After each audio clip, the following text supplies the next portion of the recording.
Hey, hey, hey. Hey, okay. Out to the paper, the grass is always greener. I don't do no labels, I call it how I see it.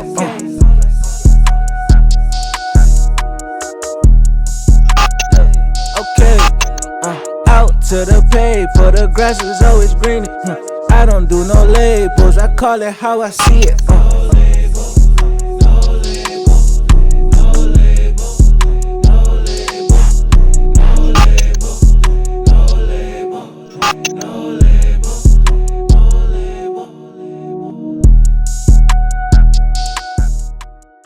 What's up, everybody? This is No Label the Podcast, live at Princessa's Art Gallery and Studios. Yes. My boy Nell over here. Of course. So today we sitting down with an amazing artist, photographer, a style like no other. We're sitting down here with Yves Blanc. Yves-Richard Blanc. Yves-Richard Blanc. Yes. It's a pleasure to meet you, sir. It is, the pleasure is absolutely mine. I'm so grateful you guys made time today to come in and, in terms of our closing event here this afternoon for an intimacy to beauty, to Black women, to the Woman Forum. It is a project I've been trying to put together for the last couple of years. Okay. And it took us literally 3 months to make it happen, but I'm very, very pleased with the outcome. Yes, it's beautiful turnout, with beautiful imagery. I want to get started. You weren't born in Buffalo. You were born in Haiti? Yes. I'm Haitian born. I came to the States when I was 8 years old, and that was like eons ago. I did my grade schooling in Montreal for about 6 years, came back to the States to live permanently. I attended middle school in Manhattan, went back to Brooklyn because I grew up in Brooklyn, New York, in Crown Heights, went to Prospect Heights High School in Brooklyn, and then I attended Fashion Institute of Technology in Manhattan. So at a FIT, hence, I've always really was singularly into style even before I went there. But my uniqueness in terms of my style really comes from my upbringing and testing and doing different things. I've been in the marketing field, sales, marketing, branding, pretty much all my life as an entrepreneur. My background is in commercial photography, so I've done headshots like... You taking headshots almost fresher than the people you take pictures of.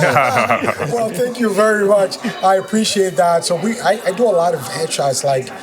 Can you raise the mic a little bit? Yeah. So I probably deliver like over 2,000 files to clients every year.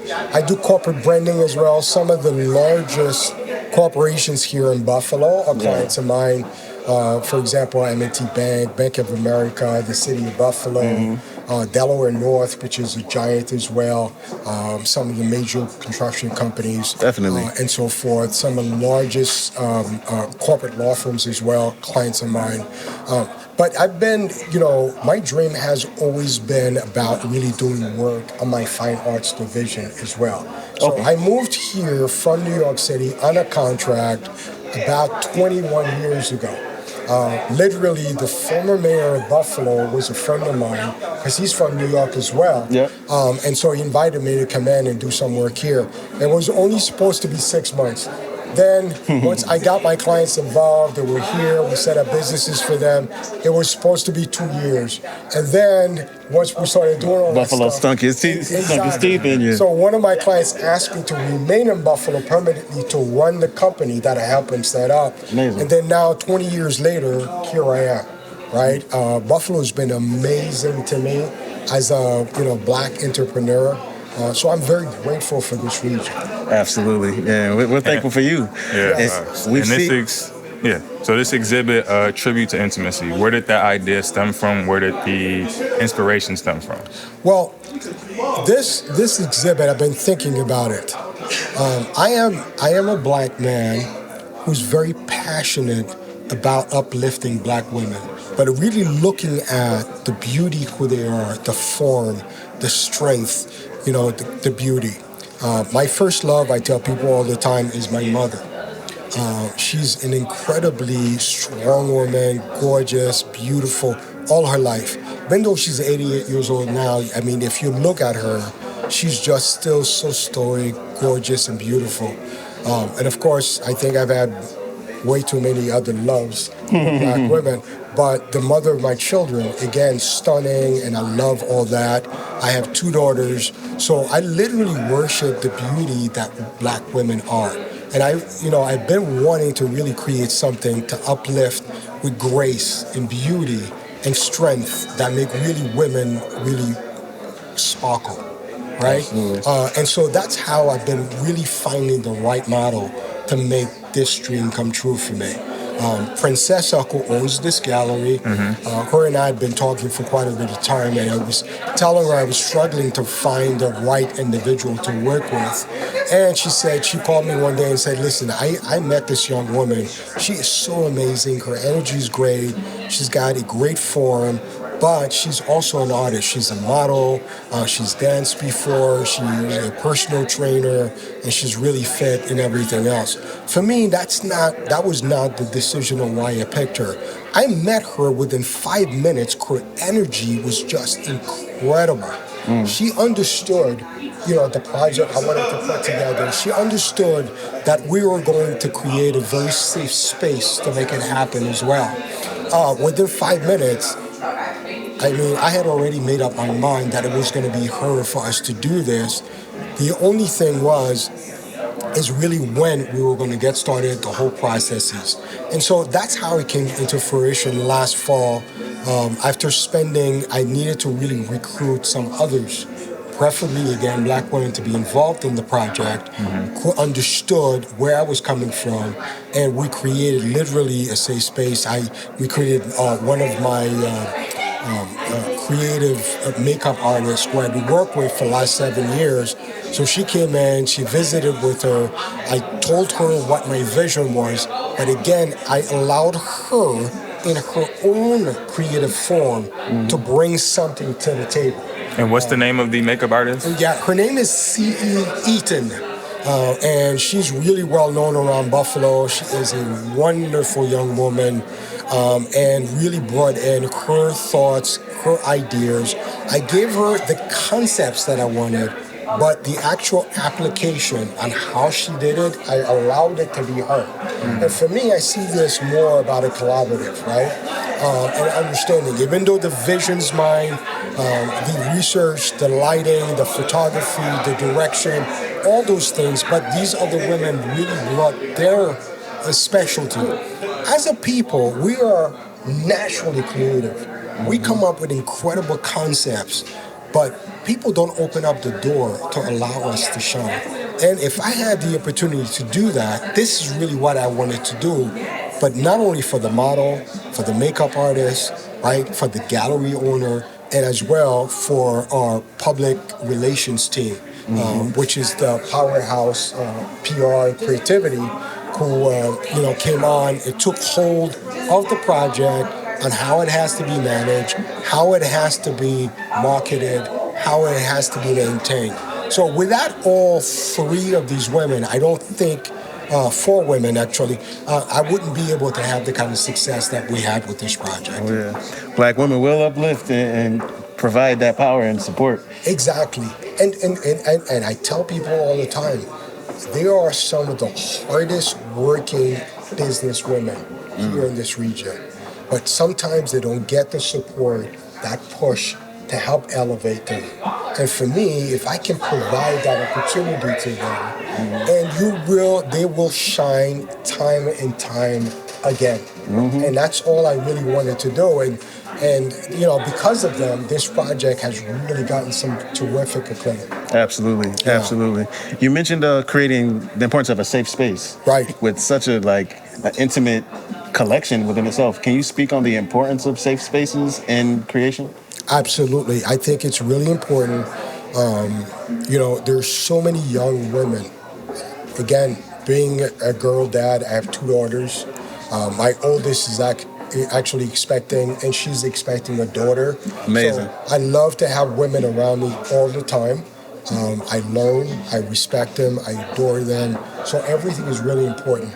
But a lot of the times, no matter how smart, beautiful, and strong and brilliant a lot of the young to mid-age or late-age black women are, they want to feel that people appreciate them for their mind and not only the physical aspect of who they are.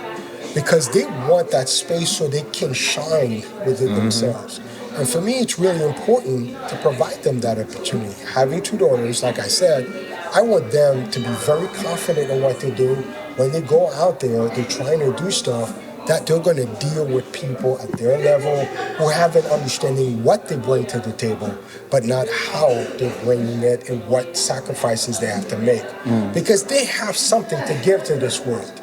We, as men, have to be there to open up those doors to support them. Because you look in our community, overall, there's so many mothers who are raising their families on their own. And, aside from family and other siblings, and they're out there and they have a small business, a medium-sized business, whatever it is, we have to support them because I think really most of the revenue being built in our community are being done by black women. For sure. And so as long as we appreciate that, sometimes they're struggling and the only thing they may need is just a network. Or coming to a situation that they're respected for their minds and their creative process. Opportunities to lead. Absolutely. So those of us who've had those relationships, and if we can make sure there's something there for them, I think then, for me, as a black man, once I move on and I die, all that great information, everything that I've gotten in my head goes with me. It doesn't go anywhere else. Might as well just share it and collab with people and bring more. Because as we come together, we're stronger together. That's why I'm so grateful for you guys for being here today. You have an exact specialty that I do not have. So by combining those two things together, it makes your brand stronger. It certainly makes my brand stronger. Yeah. And that's the way I think about it. Absolutely. We uplift one another. Exactly, 100%. You chose metal as your canvas. Right. Was there a particular reason why you chose that? I did. What I wanted the look to be, number one, to be different. I wanted to be eclectic.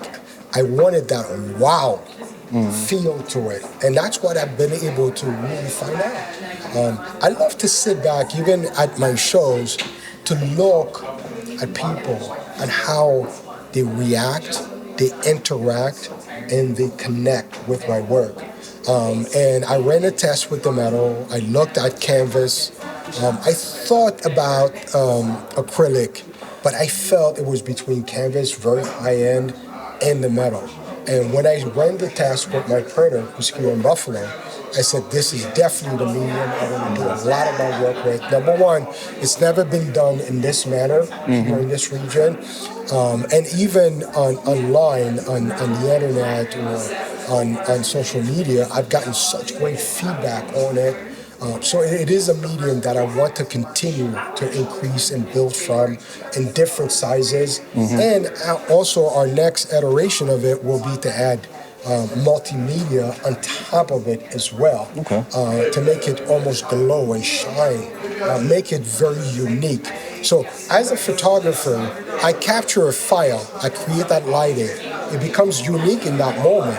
But if I use the same medium, for example, canvas or fine arts paper, then it's duplicating something.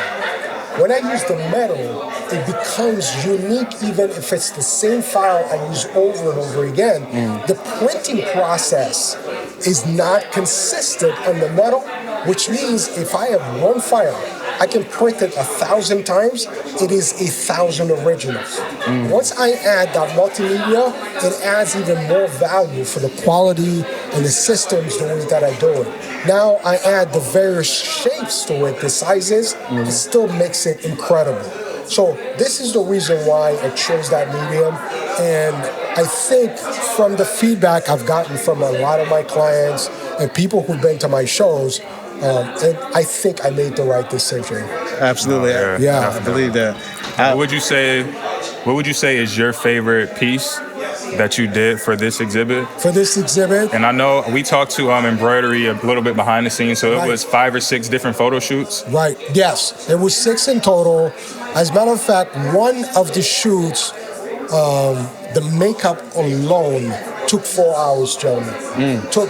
That's how... The full body paint one. Yeah, that one, it took 4 hours. That's why I'm so... Every time I see her, I give her a hug. I tell her how grateful I am to her as an artist and for her patience in working with my vision. Because it is not easy, obviously, right? But my favorite piece is the one that has the full body dripping paint all over her. That you cannot see her face, her arms are crossed behind her. It is actually the very first piece that was purchased out of the collection as well. It is absolutely awesome. She looks very, very peaceful, and I photograph her from her facing away from the camera. But the beauty of the dripping paint, the piece, the gorgeous lighting that we included, and the feel of her almost being an angel in that point is absolutely my favorite. And it's been my favorite since I really picked out the files. And I think from the feedback as well, I think it is also, so many people wanted to buy that one, but it was the very first one that was already purchased. So my thought, my feel in the moment, I thought I was right. That's definitely my favorite. Now, not to say the others are not spectacular. They are, and they're all for sale. Obviously, we sold probably about 25% of the collection already, but we're excited about it. Rightfully so. Yeah. You mentioned something about like a series. Do you plan on continuing the intimacy series?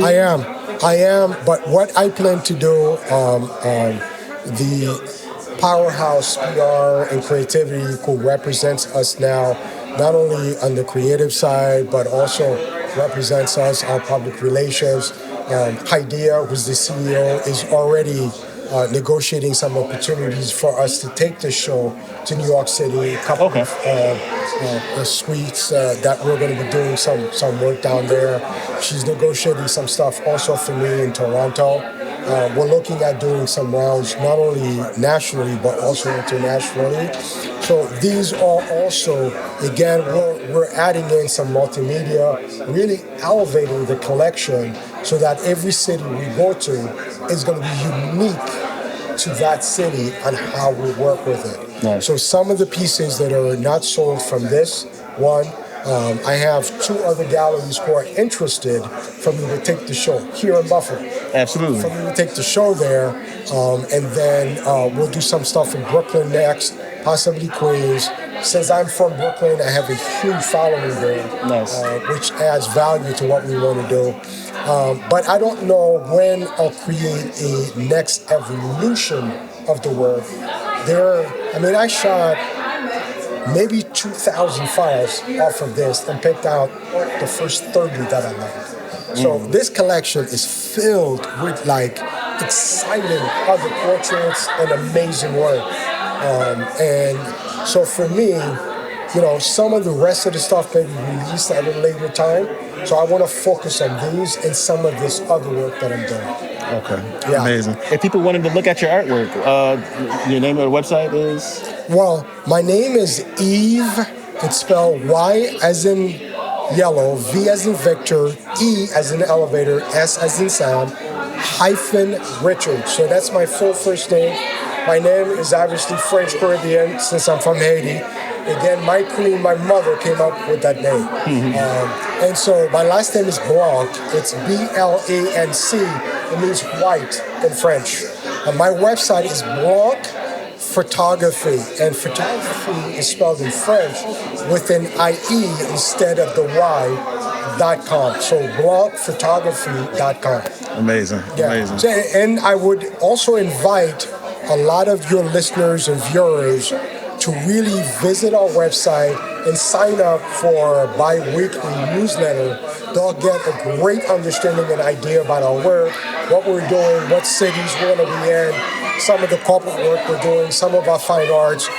But I also own a division where we do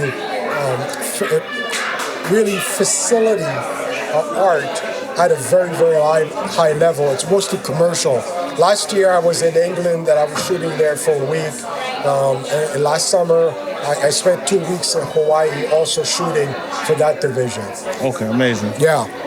And with your art and just your amazing work, I know a lot of times the creative process, it includes sacrifice. Absolutely.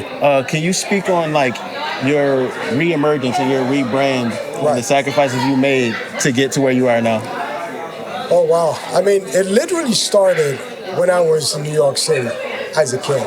I knew what I wanted to do, and I was willing to pay the price. So I'm not someone I was born with a silver spoon in his mouth. We came from Haiti. My parents, as a matter of fact, I didn't even realize I was poor until I got to high school. Because my parents really, as a Caribbean island, I knew them to getting up real early, going to work, taking care of us and everything else.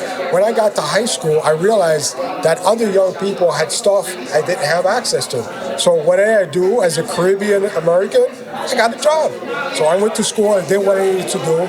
I worked hard, I made things happen. So I have always sacrificed all my life for everything that I've ever wanted. So when I got involved, I went to college, I went into the corporate world, I was always focused on the greatness of the work and whatever service I was providing to earn my keep every day. So consistency, professionalism, research, making sure that you really do your very best every day is very, very important. So that's the way I really did my life because that's what I knew and that's the way my parents raised me. So when I, started, in 2000, I started my first business, resigning from a major financial institution in New York. But even then, again, my focus has always been to be great every single day, paying that price, understanding, never stop learning, being the very best that I can, and understanding that it's never about me, it is always about the work, and it is also always about the client, because they work hard to pay me, and they pay me handsomely, I may add. So I respect that no matter what it is, even if I'm volunteering my time and effort, you will always get the very best of me because I think if I give my word, you deserve the best of me all the time. And so when I came to Buffalo, hence building, I've always owned my own business here in Buffalo for the last 20 years. I've been blessed enough. This city has been amazing to me that I've had the opportunity to take care of my family because of that. So I'm very grateful. I've always considered myself to be a global citizen, but yet this is my home. This is what's really allowed me in my adult life to take care of my family. So I impress this through my collaborative work. I impress this because I mentor so many young creatives in Buffalo. They must be true to their work. They must be true to themselves. They have to believe that they're great. But in order to achieve your greatness, you must sacrifice for that work every single day.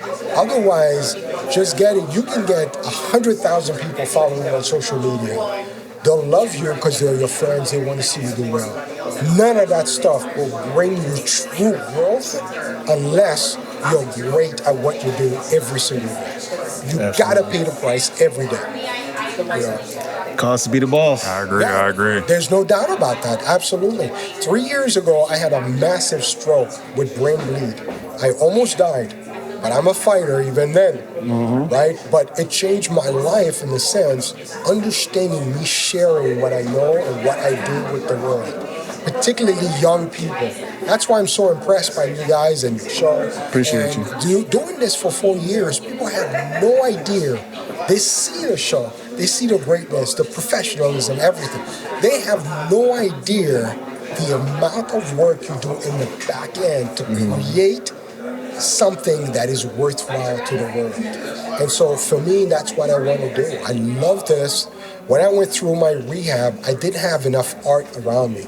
And before that, all I did was corporate, commercial, focusing on great, working with corporations. But now, I think my art can help save other lives.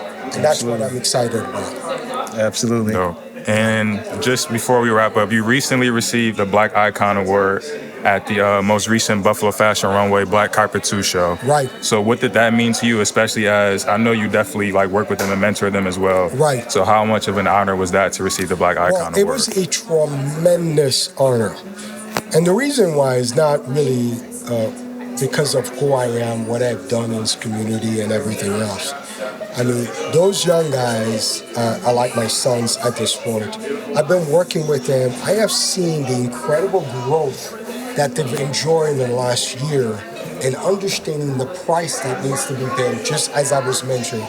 Those guys work so hard. They believe in themselves. They go out there, they network. They let the collaboration of who they are and what they do speak for itself. And I told them all the time, you put in the work, you believe in the work, you deliver quality all the time, you will be noticed for that work. So for them to think of me worthy to receive such an award, speaking about to receive, such an award, it was really touching for me. They're great young people, and they are opening up opportunities for other young creatives in Buffalo. So that means the world to me. So it's almost mirroring some of the stuff I'm doing with them. And it is not about them. It is always about the work. It's about the events. It's providing the connections to help others. In this community, if all these young black and brown creatives start thinking that way, this creative wave that's going on in Buffalo will explode even more. Corporations will start seeing. So I tell young people all the time, you do the right thing, people are watching. The right people are watching, right? And if they're impressed because they see consistency, they see quality, they see that you're serious about what you're doing, they want to be associated with things that are positive. And they're willing to not put money behind you, they're willing to invest because they see winning at the end. And so you build that respect by being great at what you do. So again, I'm very, very proud of them.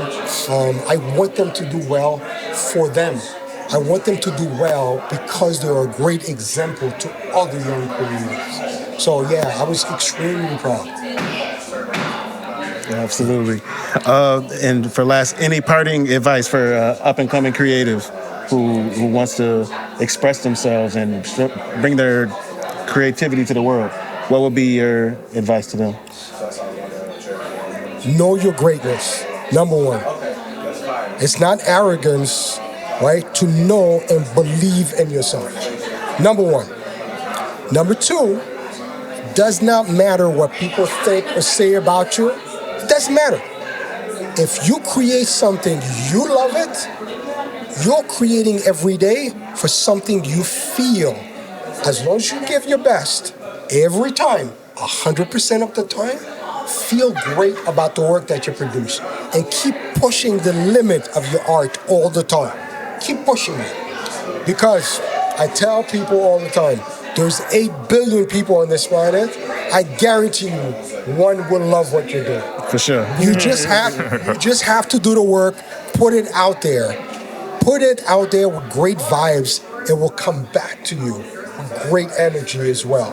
So that is one thing. And also stay open to collaborate with other art forms.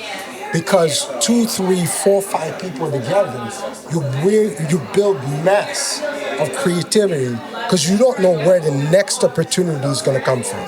So I tell young people all the time, be aggressive about your work. Believe in yourself. Don't get discouraged.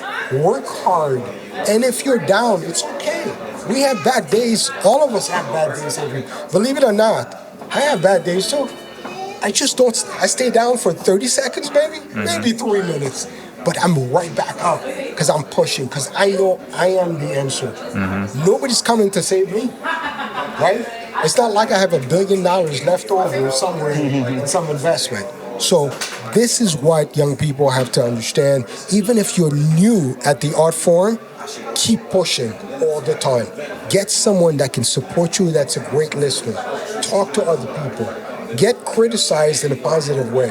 And it's important because not everything you do people are going to like. As long as you like it, as long as you love it, keep pushing it. Absolutely. Yes. Perfect. That's a perfect way to end it. Yeah. It's been a pleasure. Yves-Richard Blanc, where can the people find you? You mentioned your website. Oh, I'm on IG, I'm on Facebook, I'm on my website, and so everything else you can get to. So go on the website, right, and then register. We have an incredible newsletter that's produced every 2 weeks by our powerhouse PR team, creatives and everything else. And so if they go to my website, it's easy enough. They can get the newsletter every 2 weeks. Then they'll know a lot of stuff about what we're doing, what we're planning, where we're going, and so forth. And in the background, you can hear the team really killing me. He said it in the beginning, that's why I didn't ask him. And so it's www.blancphotography, spelled with an IE.com. So if you go there, you can pretty much find me anywhere. And since I'm the only Blanc in this whole region, just type in on Google Blanc. You'll find me on all my platforms. Love it, love it. Yeah, SEO hitting. Yeah. Well, we appreciate you, Yves. Oh my God, I appreciate you guys so much. So grateful. So grateful, and I'm very humbled that you spent your afternoon with me today. And I'm very grateful to your viewers and to your listeners and your followers for really taking the time out and spending that time with me as well. Likewise, man. Thank you for very having us. much. Our pleasure. Label the pod. We out. Peace.